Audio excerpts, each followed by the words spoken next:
ทางรองผู้ว่าราชการจังหวัดอุดรธานีเป็นประธานการประชุมคณะกรรมการศูนย์อำนวยการป้องกันและแก้ไขปัญหาไฟป่าหมอกควันและกฝุ่นละอองระดับจังหวัดเทือที่เก้า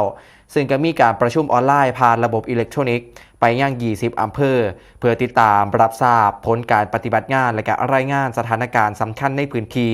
ซึ่งในห่วงที่ผ่านมาตรวจพบจุดความร้อนนะครับอยู่ที่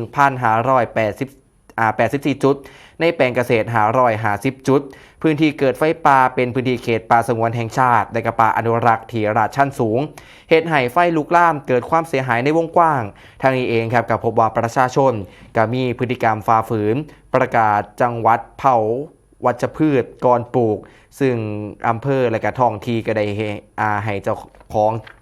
แจ้งความร้องทุกข์ที่สถานีตำรวจในพื้นที่ไว้เป็นหลักฐานเพื่อแสดงความบริสุทธิ์ใจครับโดยทางรองผู้ว่าราชการจังหวัดนะคะเพิ่นก็ยังมีการสั่งการให้ทุกหน่วยงานที่เกี่ยวข้องจัดเตรียมข้อมูลการดำเนินงานในพื้นที่เพื่อนำมาถอดบทเรียนโดยให้สำนักงานทรัพยากรธรรมชาติและสิ่งแวดล้อมจังหวัดอุดรธานีและสำนักงานป้องกันและบรรเทาสาธารณภัยจังหวัดอุดรธานีในฐานะฝ่ายเลขานุการร่วมกันกำหนดกรอบในการถอดบทเรียนระดับจังหวัดและระดับพื้นที่ในภาพรวมเพื่อสร้างพื้นที่สีเขียวให้เกิดขึ้นภายในจังหวัด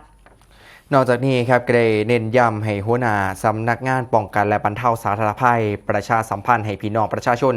ใน20อำเภอทราบถึงการซ้อมแจ้งเตือนภัยเซลล์บอดแคสต์โดยจังหวัดอุดรธานีนี่จะเป็นหนึ่งใน5จังหวัดพื้นที่เป้าหมายในการซ้อมการแจ้งเตือนภัยระดับสูงซึ่งกำหนดซ้อมในวันที่13พฤษภาคม